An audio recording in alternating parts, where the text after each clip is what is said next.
जब देश की राजधानी में मुख्यमंत्री पद के लिए वोट डाले जा रहे थे, उसी वक्त भारत के प्रधानमंत्री त्रिवेणी संगम में डुबकी लगा रहे थे। मीडिया में हेडलाइन बन रही थी, स्तंभकार अपनी अपनी कलम से इस पर लेख लिख रहे थे और इस बात पर बहस हो रही थी कि संगम में पीएम की पावन डुबकी से क्या बीजेपी दिल्ली की सत्ता पर काबिज हो जाएगी? क्या उसका 21 साल का वो इंतजार खत्म होगा जब पीएम मोदी के नेतृत्व में भाजपा का चेहरा दिल्ली का सीएम बनेगा? असल में त्रिवेणी संगम में प्रधानमंत्री मोदी की डुबकी लगाने से भाजपा दिल्ली की सत्ता में आएगी या नहीं, ये तो गंगा मैया ही जानती है। लेकिन ये वही कुंभ है जिसमें नरेंद्र मोदी को प्रधानमंत्री बनाने की स्क्रिप्ट लिखी गई थी। नमस्कार, मैं सर्वजीत द इनसाइट में आप सभी का स्वागत करता हूं। जिस त्रिवेणी संगम में प्रधानमंत्री मोदी ने डुबकी लगाई है, उसे आप केवल धार्मिक नजरिए से महत्व दे रहे हैं तो आप गलत हैं, क्योंकि गंगा, यमुना और सरस्वती का मिलान कराने वाली प्रयाग की ये भूमि राजनीतिक परिदृश्य से भी काफी महत्व रखती है। और इसका प्रमाण मिलता है 1 फरवरी 2013 की एक घटना से, जो भले ही धार्मिक थी लेकिन यहाँ भारत के राजनीति को कंट्रोल करने वाली स्क्रिप्ट लिखी जा रही थी। दरअसल 1 फरवरी 2013 के दौरान प्रयाग में कुंभ लगा हुआ था। उस वक्त केंद्र में मनमोहन सरकार थी, तो वही उत्तर प्रदेश में अखिलेश यादव मुख्यमंत्री की कुर्सी पर विराजमान थे। देश के संत समाज को किसी ओर से अपनी बात को संसद तक पहुंचाने का मौका नहीं मिल रहा था। हालांकि उस वक्त एक नेता ऐसा था जो सत्य, सनातन, हिंदुत्व और संतों की हित की बात करता था। ये नेता कोई और नहीं बल्कि भारत के प्रधानमंत्री नरेंद्र मोदी हैं, जो 2013 के समय गुजरात के सीएम की कुर्सी पर आसीन थे। उस वक्त प्रयाग में कुंभ लगा हुआ था। संत समाज नरेंद्र मोदी की ओर देखना शुरू कर दिया। इस दौरान विश्व हिंदू परिषद के अध्यक्ष अशोक सिंघल ने एक सम्मेलन बुलाई। यह सम्मेलन 6 फरवरी 2013 को रखी गई, जिसमें सिंघल ने ऐसी बातें कही जिससे राजनीतिक गलियारों में चर्चा शुरू हो गई। असल में विश्व हिंदू परिषद के अध्यक्ष अशोक सिंघल ने मीडिया के सामने संत समाज से कहा कि 6 फरवरी को संत सम्मेलन है। इस समागम में गुजरात के मुख्यमंत्री नरेंद्र मोदी को लेकर कुछ बड़ा फैसला लिया जाएगा, जिससे देश का इतिहास बदल जाएगा। इस स्टेटमेंट के बाद नरेंद्र मोदी पर नए सिरे से चर्चा तेज हो गई।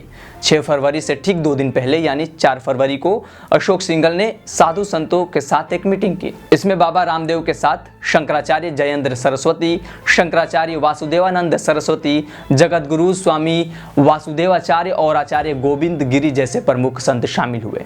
इस मीटिंग में एक बड़ा डिसीजन लिया गया। इस फैसले की घोषणा 6 फरवरी 2013 को की गई, जब विश्व हिंदू परिषद के अध्यक्ष अशोक सिंघल ने कहा कि नेहरू जी के बाद किसी नेता को इतनी प्रसिद्धि मिल रही है। लोग मोदी के गुजरात मॉडल की तारीफ कर रहे हैं, इन्हें प्रधानमंत्री बनाने की मांग उठ रही है। इसलिए संत समाज की ओर से मैं घोषणा करता हूं कि नरेंद्र मोदी को प्रधानमंत्री पद का उम्मीदवार बनाया जाना चाहिए। मीडिया रिपोर्ट्स की माने तो इसी दिन तब के भाजपा अध्यक्ष राजनाथ सिंह कुंभ आए हुए थे। संतों के इस फैसले को सुन उन्होंने अशोक सिंघल से मुलाकात की और ये जानने की कोशिश की कि क्या सच में संत समाज मोदी के पक्ष में है। इसके अगले दिन कुंभ की धराधाम पर धर्म संसद का आयोजन करवाया गया। इसमें आरएसएस प्रमुख मोहन भागवत शामिल हुए। उनके सामने जगत गुरु वासुदेवाचार्य ने नरेंद्र मोदी को पीएम बनाने का प्रस्ताव रखा।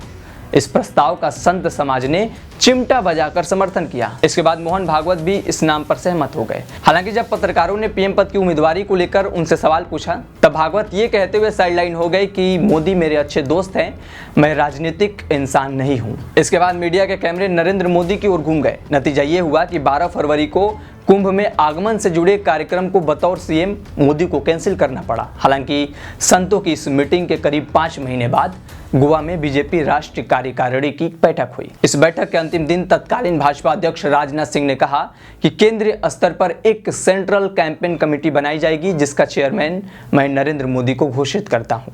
इस ऐलान के साथ ही मोदी 2014 के लोकसभा चुनाव के कर्ता धर्ता बन गए और अंततः 26 मई 2014 का वो समय आया जब नरेंद्र मोदी ने प्रधानमंत्री पद की शपथ ली और संतों के प्रयास सफलता में बदली। तो ये एक ऐसे नेता की कहानी है जिसने अपनी सफलता की दास्तां शालीनता से लिखी है।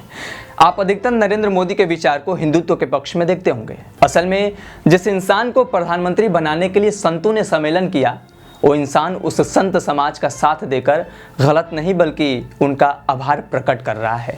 इसके प्रमाण आपको कई तस्वीरें और खबरों से मिल जाएंगे, जिसमें एक तस्वीर ये भी है। ये तस्वीर 2019 की है, जब इंदिरा गांधी के बाद किसी प्रधानमंत्री ने संगम में डुबकी लगाई थी। आप 14 सालों की वनवास की कहानी तो सुने होंगे, लेकिन गंगा मैया का ये वनवास लगभग 42 सालों का था, क्योंकि जिस भारत में कुंभ को सबसे बड़ा धार्मिक सम्मेलन कहा जाता है, उसमें इंदिरा गांधी के बाद से किसी पीएम ने डुबकी नहीं लगाई थी। हालांकि मां गंगा के इस इंतजार को नरेंद्र मोदी ने खत्म करने का काम किया जब 24 फरवरी 2019 को त्रिवेणी संगम में उन्होंने पहली बार एक पीएम के रूप में डुबकी लगाई।